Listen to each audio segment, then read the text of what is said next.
bien savoir, elle parlait comme une métasse, pour leur couvrir son vrai visage, être le lien, le métissage.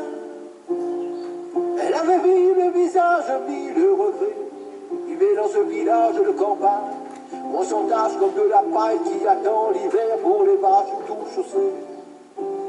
Elle savait jouer son jeu, c'est de ne pas être la pucelle, mais la fille du fer blantier, l'homme qui faisait du bruit toute la journée. Elle disait, je suis une femme, et les femmes à la cuisine avec le bébé sur le dos, à faire à manger pour luncher. C'est cette façon de parler qui l'a placé à contre-temps. Le premier de bien sera costaud, le second sera beau, le troisième sûrement vaut rien, mais ce sera quand même le mien. Les autres je n'en sais rien, des ozos ou des oraux. On étudie encore le latin, les cailloux, les plantes pour les végétariens, et les planètes lointaines, sans savoir de quoi sera fait demain. Et mon fils, s'il était crépus de couleur, aurait-il les mêmes valeurs que les cheveux bleus et les cheveux blonds? Je suis fille du tropique dont on fait l'éloge en parlant. Elle a dû attraper la dengue ou la fièvre contagieuse, que je n'arrive pas à savoir ce qu'elle disait. Elle parlait, elle parlait, elle parlait. J'étais malade à savoir qu'elle avait autant de choses à dire. Elle parlait, elle parlait, elle parlait. Combien ça devait tourner dans sa tête pour avoir autant de choses à transmettre. Elle parlait, elle parlait, elle parlait, pour m'ouvrir les portes du savoir, comme les profs qui écrivent sur les tableaux noirs, pour instruire les élèves qui ne veulent même pas croire.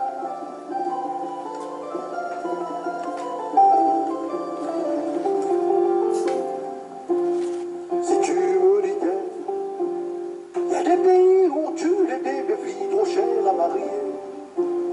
Si tu sais que tu montes du doigt la statue de Siva, tu ne peux plus baisser les bras. Elle me faisait peur, si bien que pour rentrer chez moi le soir, je faisais un long détour pour éviter le temple de mon quartier. Elle avait cette façon de parler qui donne le frisson. Elle ne parlait jamais avec le mot si tu étais ou si tu avais. Elle disait ça faisait pas sérieux, et on ne croit pas soi-même ce que l'on disait. Et si disait-elle c'est pour le vieux, qui ne savent plus se situer. Ils me décident dans leur mémoire pour agrémenter leur passé. Et aussi les politiques qui aiment en faire peur. Ils blaguent ici pour ternir l'image de leur venir, faire douter pour leur plaisir. Elle savait tout par cœur, comme si elle lisait dans le futur. Elle parlait, elle parlait, elle parlait. J'étais malade à savoir qu'elle avait autant de choses à dire. Elle parlait, elle parlait, elle parlait. Combien ça devait tourner dans sa tête pour avoir autant de choses à transmettre.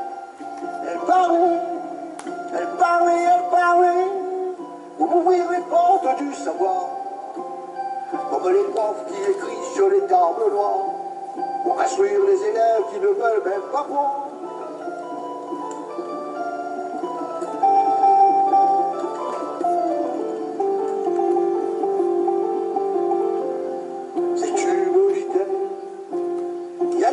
Qui aiment les filles, les garçons qui aiment les garçons, et ils sont malmenés par les gens remplis de haine, mis en disgrâce par une partie de la société, jaloux de leur bonheur et de leur amour. Aimer c'est être heureux, n'ont-ils pas le droit d'être joyeux?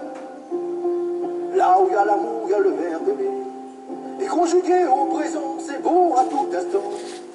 Les gens qui s'instruisent dans la rue, auprès de ceux qui pensent tout savoir, et instruisent les autres avec ce qu'ils prennent dans leur mémoire, large comme un moussoir. Ces gens-là souvent broient du noir. Aimer être heureux pour eux c'est sans espoir. Jaloux de voir les autres plus joyeux sont ceux. Ils deviennent des gens peureux et frappent dans le noir pour faire pleurer. parlait, elle parlait, elle parlait. J'étais malade à savoir qu'elle avait autant de choses à dire. Elle parlait, elle parlait, elle parlait. Combien ça lui est tourné dans sa tête pour avoir autant de choses à transmettre. Elle parlait, elle parlait, elle parlait. Pour m'ouvrir les portes du savoir, comme les profs qui écrivent sur les tables noires, pour instruire les élèves qui ne veulent même pas croire.